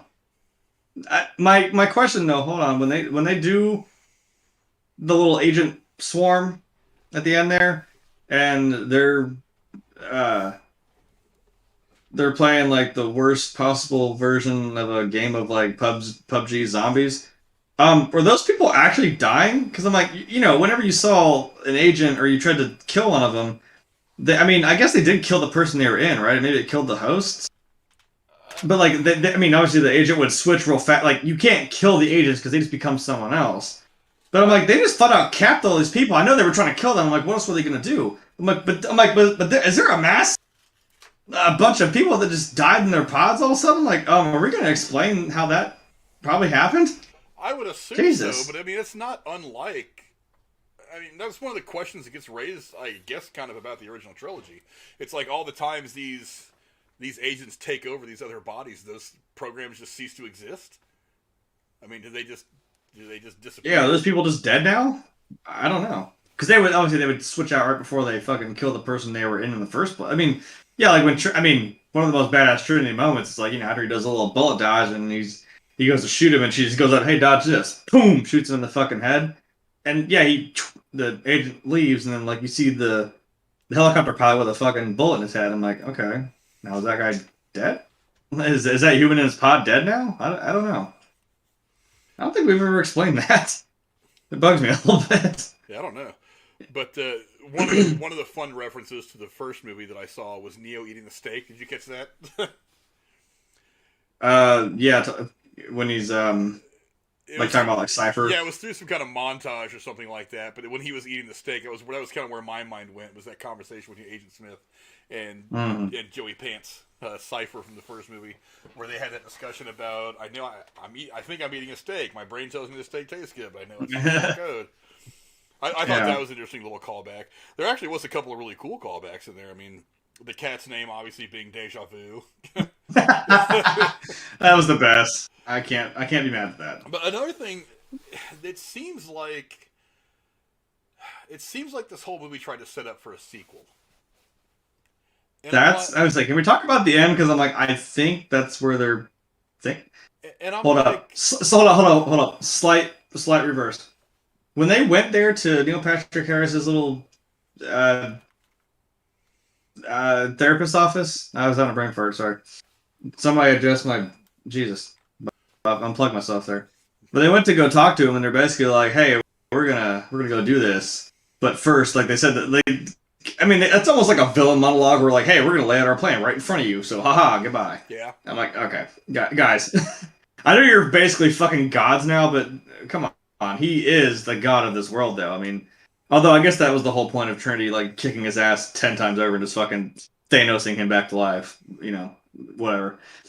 But they're like, but first we came here to deal with you, and then they just left. I'm like, what did you guys do? I thought like maybe they're gonna imprison him, like Walking Dead style. Like, hey, we're gonna imprison Negan, and we're gonna go make this world better without you. We're just gonna sit here and watch it happen because you can't do anything about it. And they just flew off into the sunset. I was like, okay. Yeah. Okay, what are you guys gonna do though? I kind of like the dialogue, but I'm like, what's the purpose? It's okay. It's like they show up and they're like, "Hey, we won, you lost. Now we're gonna go do what we're gonna do. You can't stop us." And right, goodbye. It's like and I know they tried to make it feel like that scene from the ending scene from the original Matrix, but it's like the scene doesn't have any real purpose. So It did feel like the whole him talking on the phone again, like where he's like, "Look, I'm going to show these people a world without you, without borders or controls or boundaries. Yeah, I mean, what Where were we you? go from there is a choice I leave to you." Boom, hangs with the phone and rage against the machine, and boom, he flies off. And I was like, "Yeah!" Yeah, what are And you? then this was just like, "Yeah, what? Yeah, what are you Huh?" really accomplishing? I hate to say that about like one of my favorite fucking series, but I'm just like, what are we doing? I don't know. I don't hate it. I don't hate it. I may have to watch it again. No, I will watch it again. What am I saying? I am going to watch it again. I'll probably watch it again. I mean, I actually wanted to watch it again today before we did this because I wanted to have it fresh in my head. I just got pulled away trying to get the Yeah. stream together, but I again, I mean, just ultimately the movie didn't do for me what I wanted it to do. I wanted them to make a movie that respected the original trilogy, but at the same time sent me down this different path. Now maybe you could have built Different rabbit around, hole. yeah, whole different rabbit hole. Now, Follow the white rabbit. yeah, Uh huh. you could have had all the There it same, is. There's your. yeah, you could have had Sorry. all the same themes, and that would have been fine. But give me a new story. What was the story? What was the point of this movie? Okay, so younger captain of one of the crazy ships that floats around on static electricity. One of the captains wants to go find Neo. Why? Because you have and they've and Yeah, unless there was Niobe, something else missing yeah, there. and Niobe even says it. We've been fine. It's like now we even kind of work with some of these machines, and we have this coexistence to where we all kind of like live and let live. And even if they don't really like each other, it's just kind of like we don't pick fights with each other. We just live and let live. And then this girl goes and risks fucking all that up by going and getting Neo out of his little pod. Well, why? To what end? I mean, because it made sense in the Wait a original minute. trilogy when you need Neo to stop a war or to be your big dagger to win the war against the machines. But it's like it seems like there's a peaceful coexistence going on right now, and going and getting Wait. Neo is only going to fuck all this up. So I think I have it. Maybe that is symbolism. Maybe she is actually a bad guy. They all have blue glasses and she had blue hair. maybe, yeah. I don't know. I'm like, wait a But minute. but do we Because need, I kind of think like, why? but do we need two more movies to figure that shit out though? Yeah, why not? I don't know. What else is Keanu I mean, ever it's doing? like we Other knew than that John Wick. we knew that Cypher was a bad guy halfway through the first movie. Yeah. And it didn't stop them from making two more movies. I mean, they had storylines for the next two movies, like them or not. But I mean, why? Well, it hold made on to sense that? though. There is still a 100-year war going on with these damn machines, True. and the human race is enslaved in this computer world called the Matrix. And they're like, all right, well, I like what Lawrence Fishburne's character says in the first movie. He's like, as long as the Matrix exists, the human race will never be free. I'm like, yeah, yeah. Now I get the whole, and it does. It started to meld the line between real world, the actual. I know it's gonna get weird. The actual real world, and then that where they're like, oh, well, people. I think Neil Patrick Harris even says it. I think Agent Smith says it a couple times, where they're like, yeah, but how many people are dependent on this system? They're willing to just step in the line. They just accept this for what it is. You know, like you can do this, but you're not going to free every single person. I'm like, yeah, you probably couldn't because so many people would be brainwashed into just they either don't know any better or they just know this is their life. I don't know if you may ever actually have the human race be free in this context. Like maybe that's the overall fight. I don't know. Yeah, I don't know what a sequel could offer that is going to help this movie make any more sense. But Because also you already have Neo. You know Neo's a fucking god. He's just sitting there force pushing cars out of the fucking way while they're riding on the motorcycle. I'm like, yeah. And now Trinity can fly, and like I said, she's got fucking Thanos powers. Like, okay. that's what I was thinking So too. It's like now what? suddenly Neo became a Jedi and he's just like force pushing shit everywhere. Yeah, I know. I I'm not mad. I mean, it's cool because we didn't see him do that as much in the other movies. So yeah, I don't sure. know. But let's talk about the post-credit scene. Not necessarily important to the film, but it Oh, kind fuck of. that scene. We don't need to talk about it. Well, that's what I'm saying. It was funny. It wasn't needed. It wasn't necessary. It didn't really enhance the film viewing at all. But I mean, this idea of these goofy fuckers that are sitting around there trying to like brainstorm the next great video game after everything that we had seen over the course of the movie, I was like, really? That's it? Okay, whatever. I giggled at it and then I went to bed because it was late. And I was like, Yeah. yeah, Because there is that game coming out. If this, because Now, they did do that back in the day, which this is why I'm wondering if this is what it's about to be. Because in the second movie, even though they filmed 2 and 3 together and split it, 2 is where they actually expand quite a bit, and they had a video game tie into it. Like literally, like if you played it, there were two. There was Path of Neo, which is as it sounds. You play through all 3 movies, and if you want to watch some wild shit, watch the end of that game, the third, the fight with all the Agent Smiths. It's so fucking funny and meta. It's not what you think. Trust me. Like it's funny. Trust me. And then you got Enter the Matrix, which shows you play as either Niobe's character. Well, Jada. See, I fucked myself up. Jada's character Niobe or her gunner Ghost. It's like 2 is this like here's the movie. Here is like that universe they built around. They have the video game and they have some other stuff from the Animatrix built into it. The video game tied in as you play as their characters. You just see in the movie, they go to the power plant. Their job is to go there and make sure the shit shut off. And then the other guys will make sure the emergency systems didn't come on. Then Neo and all them were supposed to be in that hallway at the same time to unlock the door to the source.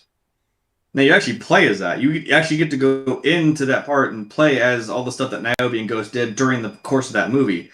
You drive on the highway in her car, and it leads up to where you find Morpheus.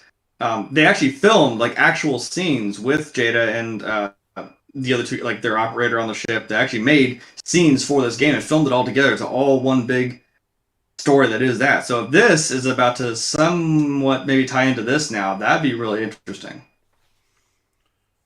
Maybe that's kind of the way they did that. I don't know. If you're trying to tie it all into one big universe, though, I think you'd still have to understand that a lot of the people that are going to see a movie may not be gamers.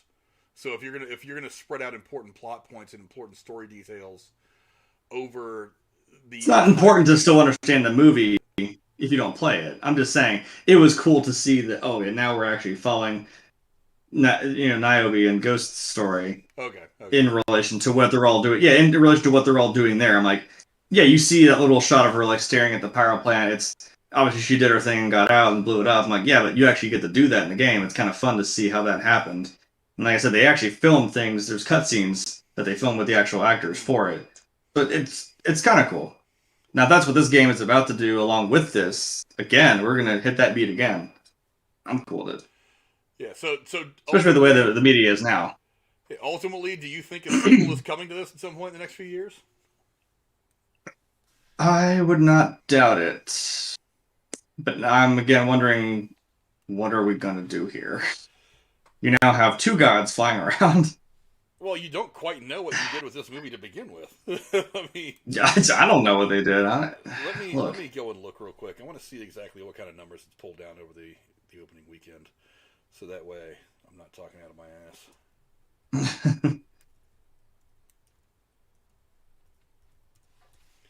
Because again, maybe that could be the heel turn. I mean, remember, I know we don't want to hit that beat again. It's like, we've seen that, and Cypher turned on them. I was still thinking maybe that girl is not actually what she's putting on, the captain. So I don't know. So let's see. Domestic 6.4 million, international 9.1 million, worldwide 15.5 million on the nose.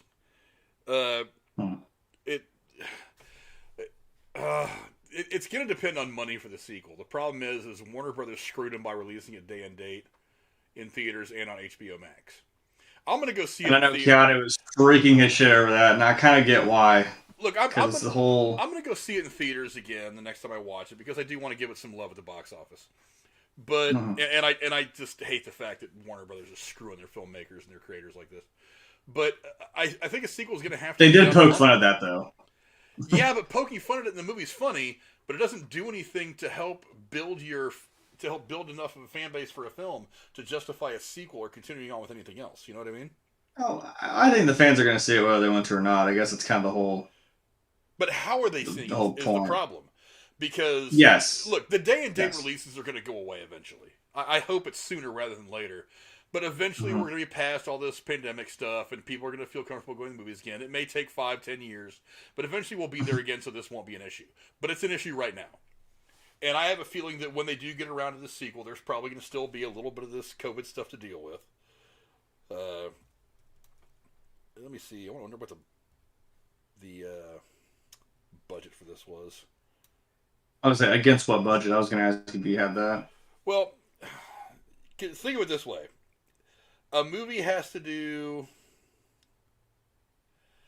roughly twice its budget to be to break even. So Mm-hmm. these Marvel movies that cost $250 million to make, they have to do a bare minimum of $500 million to break even. That's paying everybody to be in it, paying the production costs, marketing, all that stuff. All that, well, even some of the back end money that you end up having to pay to some of the stars in it. That's, and of course, Wikipedia does not have a budget on there, which is not a shock. But, I mean, it's Wikipedia, who the hell knows? Let me see if IMDb's got anything about it. But again, a lot of it's going to depend on the budget. If this thing doesn't make its budget, and I don't really see anything on IMDb about it either. Let me see if I can just go right to the horse's mouth and type Matrix Resurrection budget. Matrix Resurrection budget.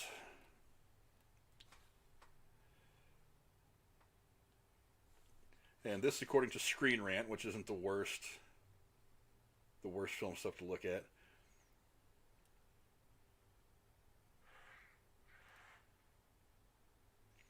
Do the production cost. No reported budget figure for the Matrix Resurrections is available yet. I'm willing to bet it's on the lower end, but looking at similar titles can provide a ballpark. The first two sequels cost $150 million each, which is a good starting point for Resurrections. Wachowski, a director who frequently plays a 9-figure budget. Speed Racer, bad movie. Cloud Atlas, bad movie. Was around $150 million. Jupiter Ascending, bad movie. Between $175 and $200 million. Other recent sci-fi movies like Dune were for $165 million, and Tenet were $200 million. So, I don't know. We will update this post when the Matrix Resurrections budget becomes available. $175 million is a plausible number. Let's say it costs $175 million. That means it's got to make $350 million to break even. Yeah. And if it does this in theaters for the next 18 months, it might make that. It might make that. Look, I don't know. It's going to depend on it's going to depend on the condition of the market when they get around to making a sequel. Are we still going to be dealing with COVID? Is there going to be variant number XYZ PDQ 87 whatever? I mean, is there still going to be things that make people not want to go to theaters? And again, are you going to screw it by putting it out day and date on HBO Max? I still say putting it on HBO. Look, I don't know that the movie would have made a ton of money anyway. Because, I mean, even though the trailers were great, the marketing itself wasn't that good, wasn't that heavy. So I don't know that it would have made a ton of money anyway. I guarantee it would have done a lot better than $15 million worldwide on its opening weekend had you not also dumped it out on HBO Max. You would have forced people to want to see it. And there's plenty of people that want to go see it. You would have forced all of them to go to the movies and spend $15 on it to go see, one of the, 8 o'clock Friday night showings.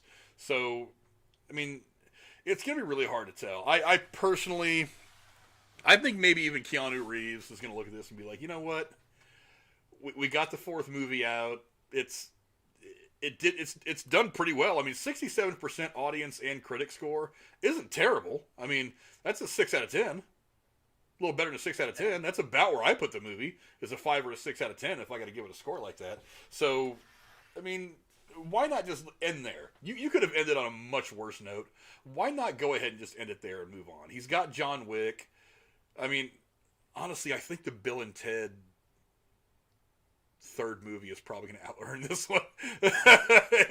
if that isn't terrible, I think maybe Bill and Ted the third one has out-earned this one. But I mean, look, why most excellent. Yeah, why go back to the well if you're not going to financially, really just kill it? I don't know. I don't understand, but that's just me. Anyway, let us know what you guys think in the comments or in the comments below or in the live chat. That seems like a pretty good place to wrap this whole thing up. Any final thoughts on The Matrix 4 before we close this thing up? We're setting up for some sequels. If maybe this was just the first little stepping stone, all right. I'm kind of like willing to give it the benefit of the doubt, kind of hold my breath a little bit, see where this goes. But if not, I mean, I don't hate it. It's in the canon of the series and the universe, so I'm not mad. Yeah, a decent enough movie. I mean, like I said, I'm going to go see it in theaters, mostly because I want to make sure they get a little bit of love financially from me for all the hard work they put into making the movie. And HBO and Warner Brothers can suck my ass for screwing it financially the way they are by putting it out day and date. A decent enough movie, not... I mean, I don't even know that I'd put it above the second Matrix movie. I feel like it's probably a little better than the third, but not quite as good as the second. Definitely not as good as the first. I mean, interesting. I actually like the second movie. Not a lot of people do. I love the first movie. Don't get me wrong. It's an amazing movie. Oh, the first movie is phenomenal. The second movie I thought was okay. The third movie was like... I liked the second. Yeah, third was kind of like... let's wrap it up. The final like 25 minutes of the third movie was good. The whole fight scene and Neo's revelation. Yeah. He needs to just give up, whatever. But, I mean, the rest of the movie I could have done without. I actually put this above 3... Not a little bit behind part 2. The first Matrix movie from 1999 is still by far the best movie in this entire franchise. But I don't know. Let us know what you guys think in the comments below. Did you guys like the Matrix Resurrections? Do you want to see a sequel? I personally think this would be a good place to end it. I don't think you want to get too cute with trying to make Matrix 5. I think you've done what you're going to do with it. You had your fun. You dipped your toe back in this well. In the Matrix, whatever. There were some good things about it. There was some bad things about it. You made a movie, and it's watchable. And I think that's about as good as you're going to get out of me. But let us know what you guys think of it in the comments below. And that will pretty much wrap things up for tonight. I want to thank my hetero life mate Jeremy for being here like he always is. And where can the folks find you on the internet? It's going to abuse me on Twitter. You can come watch me suck at games on Twitch. And I'm always here, usually. He's better than I am at video games. Mm. He's way better than I am. Saying a lot because I still suck. There's a lot of people that are better than me at video games too. There's almost everybody who's better than me. I'm a casual gamer. As for me, you can find me here every Thursday. Next week, we've already got it pretty much set up for next week. Next week, this is going to be the last stream of 2021. We're going to talk about some of our favorite films of the last year and talk about some of the films coming up in 2022 that we're most excited to see. And then whatever other important news creeps up between now and then, we'll probably touch on that as well. If you can't find me here on Thursday, you can find me on Sundays. The Derailed Podcast link in the description to that below. Sunday nights at 9.